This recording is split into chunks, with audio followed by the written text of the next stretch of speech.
विश्व रचनात्मकता और नवाचार दिवस हर साल 21 अप्रैल को मनाया जाता है।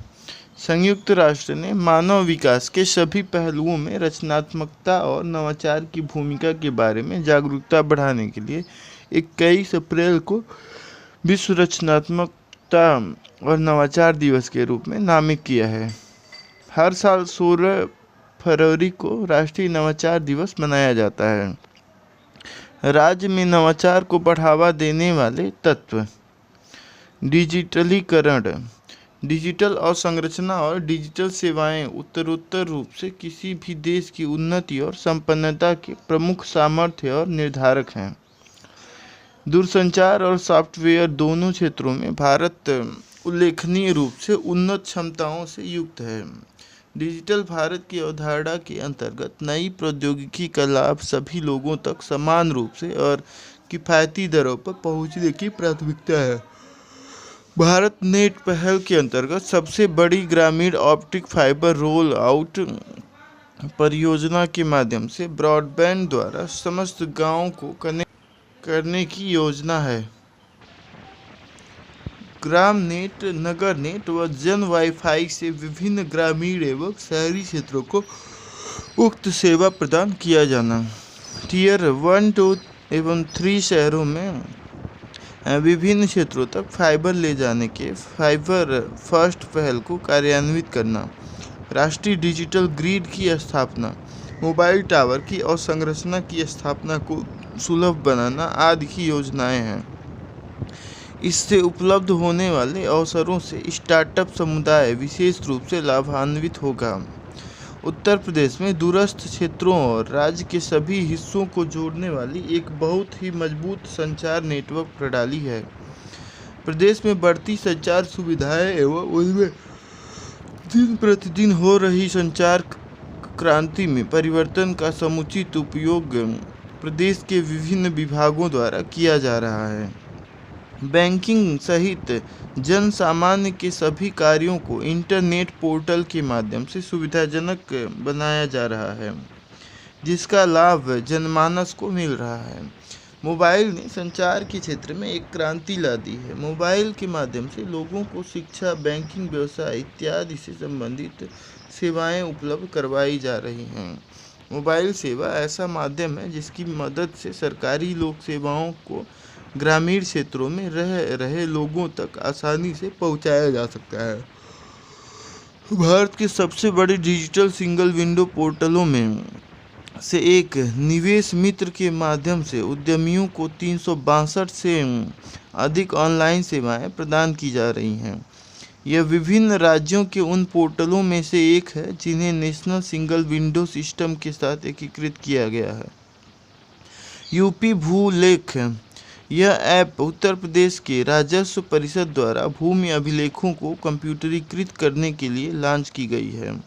सेवा योजना, प्रशिक्षण और रोजगार विभाग के अंतर्गत संचालित रोजगार कार्यालयों द्वारा पंजीकृत बेरोजगार अभ्यर्थियों को रोजगार के अवसर उपलब्ध कराए जाते हैं। साथ ही बेरोजगार उम्मीदवारों को करियर काउंसलिंग के माध्यम से रोजगार के अवसरों की जानकारी दी जाती है। जन सुनवाई, उत्तर प्रदेश सरकार ने नागरिकों की शिकायतों सुझावों को दर्ज करने के लिए मोबाइल ऐप लॉन्च किया है। राज्य की युवा आबादी, 2011 की जनगणना के अनुसार राज्य की औसत आयु केवल 20 वर्ष है, जो देश में सबसे युवा आबादी है। वर्ष 2011 की जनगणना के अनुसार उत्तर प्रदेश में 15 से 59 आयु वर्ग की जनसंख्या 1114.42 लाख थी। प्रदेश में वर्ष 2011 की जनगणना के अनुसार 658.15 लाख कुल कर्मकार थे। संस्थागत सहयोग, सरकार के अखिल भारतीय उच्च शिक्षा सर्वेक्षण AISHE 2020-21 के अनुसार देश में सबसे अधिक कॉलेज उत्तर प्रदेश में हैं। उत्तर प्रदेश में 8,114 कॉलेज हैं और प्रत्येक 1 लाख की आबादी पर 32 कॉलेज हैं। राज्य में IIT Kanpur, IIT BHU Varanasi, MNNIT Prayagraj जैसे कई प्रतिष्ठित तकनीकी शिक्षा संस्थान हैं। इसके अलावा यूपी में कई प्रतिष्ठित शोध संस्थान भी मौजूद हैं, जैसे CDRI लखनऊ, राष्ट्रीय वनस्पति अनुसंधान संस्थान लखनऊ, CDSC नोएडा, GB पंत सामाजिक विज्ञान संस्थान प्रयागराज आदि। सरकार द्वारा सहयोग। राज्य सरकार ने नवाचार आधारित अर्थव्यवस्था पर अपना ध्यान केंद्रित करते हुए विभिन्न नीतिगत बदलाव, नवाचार निधि, निवेशक शिखर सम्मेलन आदि के रूप में कदम उठाए हैं। उत्तर प्रदेश के विभिन्न क्षेत्र में नवाचार के चलते आ रहा है बदलाव। Defence industrial corridor. Aero space और डिफेंस सेक्टर में आत्मनिर्भरता प्राप्त करने के उद्देश्य से भारत सरकार ने 2018-19 के केंद्रीय बजट के दौरान दो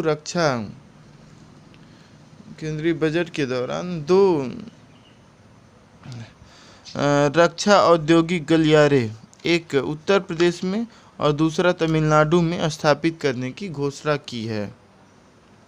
Uttar Pradesh defence industrial corridor UPDIC एक आकांक्षात्मक परियोजना है जो भारतीय एयरोस्पेस और रक्षा क्षेत्र की विदेशी निर्भरता को कम करने का इरादा रखती है। उत्तर प्रदेश एक्सप्रेसवे औद्योगिक विकास प्राधिकरण। उत्तर प्रदेश एक्सप्रेसवेज औद्योगिक विकास प्राधिकरण को विभिन्न अन्य राज्य एजेंसियों के साथ मिलकर इस परियोजना को निष्पादित करने के लिए नोडल एजेंसी बनाया गया था। IIT कानपुर और IIT बनारस हिंदू विश्वविद्यालय वाराणसी को उत्तर प्रदेश सरकार द्वारा डिफेंस इंडस्ट्रियल कॉरिडोर से संबंधित उत्कृष्टता केंद्र की स्थापना के लिए मंजूरी दे दी गई है। यूपी में डिफेंस कॉरिडोर के चलते प्रदेश में कई तरह के बदलाव आएंगे, जैसे भारतीय रक्षा कंपनियां वैश्विक कंपनियों के साथ सहयोग करेंगी और अत्याधुनिक रक्षा तकनीकों का विकास होगा, प्रौद्योगिकी का हस्तांतरण होगा, साथ ही स्वदेशी क्षमताओं के विकास का रास्ता खुलेगा, राष्ट्रीय सुरक्षा मजबूत होगी। बुनियादी ढांचे का विकास। सड़कों, रेलवे, हवाई अड्डों और जलमार्गों जैसे बुनियादी ढांचे के विकास से न केवल परियोजना को सुविधाजनक बनाएगा, बल्कि क्षेत्र के समग्र बुनियादी ढांचे में भी सुधार करेंगे, जिससे निवेश के अधिक अवसर और रोजगार सृजन होगा। प्रदेश सरकार ने पश्चिमी भाग को पूर्वी भाग से जोड़ने के लिए लगभग 600 किलोमीटर लंबे गंगा एक्सप्रेसवे के निर्माण को मंजूरी दी है। प्रदेश में भारत नेपाल सीमा पर मार्ग निर्माण की परियोजना है। यह मार्ग उत्तर प्रदेश के 7 जनपदों से होकर गुजरता है। प्रदेश में लखनऊ, कानपुर, आगरा, गोरखपुर, मेरठ, वाराणसी तथा प्रयागराज में मेट्रो परियोजना पर कार्य किया जा रहा है। हरित ऊर्जा। 2070 तक देश के शुद्ध शून्य उत्सर्जन के लक्ष्य को प्राप्त करने के लिए राज्य अपने विभिन्न नीतिगत प्रोत्साहनों के माध्यम से नवीकरणीय ऊर्जा, हरित हाइड्रोजन, कंप्रेस्ड बायोगैस के क्षेत्र में नवाचार को बढ़ावा देकर अपने नेतृत्व का प्रदर्शन करने का प्रयास कर रहा है। उत्तर प्रदेश सरकार द्वारा प्रदेश में सौर ऊर्जा विद्युत उत्पादन को बढ़ावा देने के लिए उत्तर प्रदेश सौर ऊर्जा नीति 2022 प्रख्यापित की गई है। इस नीति में आगामी 5 वर्षों में 22,000 मेगावाट विद्युत उत्पादन क्षमता का लक्ष्य रखा गया है।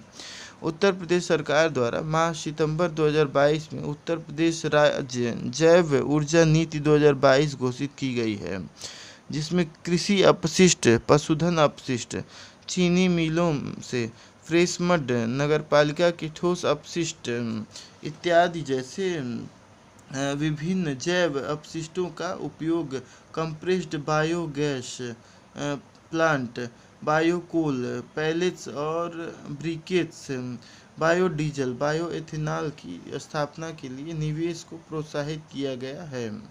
कृषकों की आय में बढ़ोतरी के उद्देश्य से प्रधानमंत्री किसान ऊर्जा सुरक्षा एवं उत्थान महाअभियान योजना घोषित की गई है। कुसुम कंपोनेंट ए के अंतर्गत कृषकों द्वारा अपनी अनुपजाऊ भूमि बंजर भूमि पर स्वयं अथवा विकासकर्ता के माध्यम से 0.5 मेगावाट क्षमता से लेकर अधिकतम 2 मेगावाट क्षमता तक के सोलर पावर प्लांट की स्थापना कराई जा सकती है। नवीनीकरण ऊर्जा स्रोतों पर आधारित संयंत्रों परियोजनाओं की स्थापना, संचालन एवं अनुरक्षण के विषय में दक्षता के विकास हेतु लखनऊ, मऊ तथा कन्नौज में प्रशिक्षण केंद्र स्थापित हैं। मानव पूंजी यह ज्ञान, कौशल, क्षमताओं और अन्य अमूर्त संपत्तियों को संदर्भित करता है जो व्यक्तियों द्वारा कार्यबल में समाहित किया जाता है। नवाचार रोजगार सृजन, कौशल विकास और उद्यमशीलता को बढ़ावा देकर मानव पूंजी बनाने में मदद करता है। छात्र छात्राओं को अधिक रोजगार तथा इमर्जिंग टेक्नोलॉजी आधारित उद्योग हेतु मैन पावर उपलब्ध कराने के दृष्टिगत सत्र 2022-23 से न्यू एज कोर्स के अंतर्गत 4 पाठ्यक्रम यथा डाटा साइंस एवं machine learning, internet of things, cyber security एवं ड्रोन टेक्नोलॉजी में शिक्षण प्रशिक्षण 21 राजकीय पॉलिटेक्निकों में प्रारंभ किया गया, जिसमें प्रवेश क्षमता 1575 है।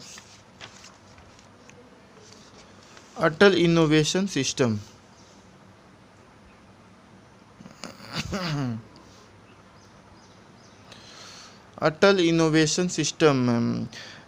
अटल इनोवेशन मिशन सरकार की एक फ्लैगशिप परियोजना है जिसे देश में नवाचार और एक उद्यमशील पारिस्थितिकी तंत्र को बढ़ावा देने के उद्देश्य से शुरू किया गया है। इस मिशन को विभिन्न विश्वविद्यालयों, स्कूलों, एमएसएमईज, अनुसंधान संस्थानों और उद्योगों में प्रमुख हितधारकों तक पहुंचने और उन्हें इस मिशन में शामिल करने के इरादे से शुरू किया गया था।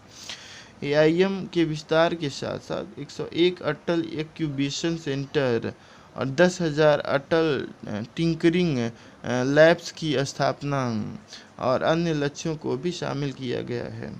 इस मिशन द्वारा अटल न्यू इंडिया चैलेंज के माध्यम से 200 स्टार्टअप को भी समर्थन दिया जाएगा। लाभार्थियों की सहायता और स्थापना के लिए नए लक्ष्य को ध्यान में रखते हुए 2000 करोड़ रुपए आवंटित किए गए हैं।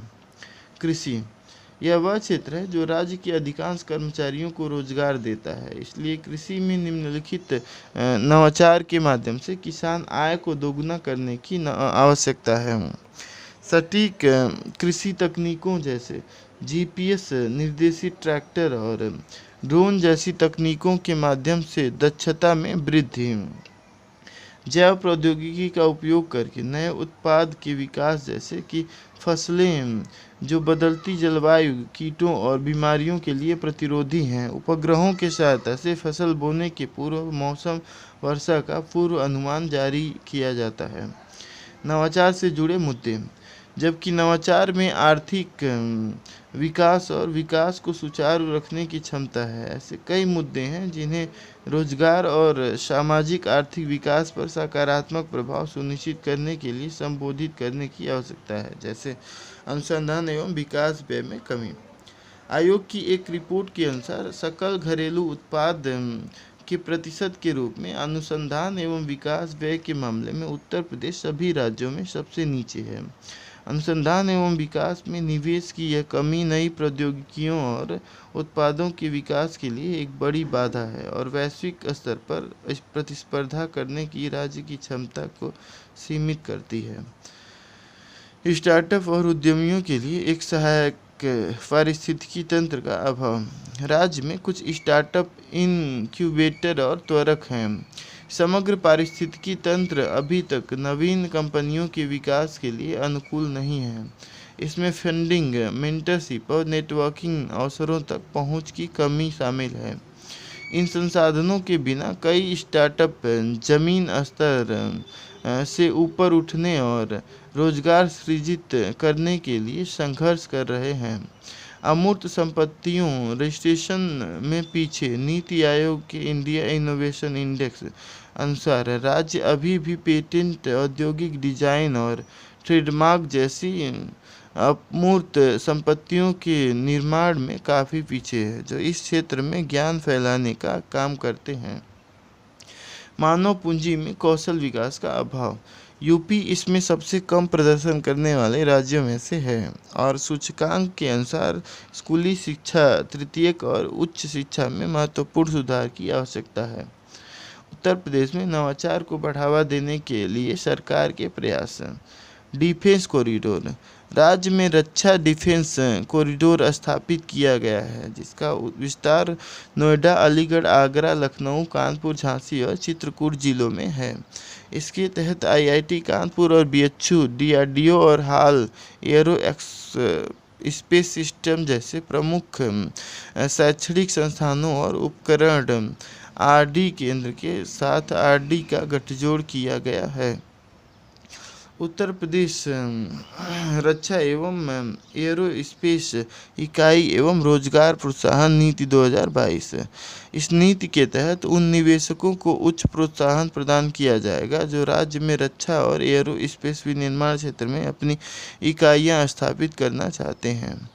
इस नई नीति में 15 करोड़ रुपए के वर्तमान प्रोत्साहन के विपरीत अधिकतम 500 करोड़ रुपए तक प्रोत्साहन प्रदान करने के लिए 2018 की नीति में संशोधन किया गया है।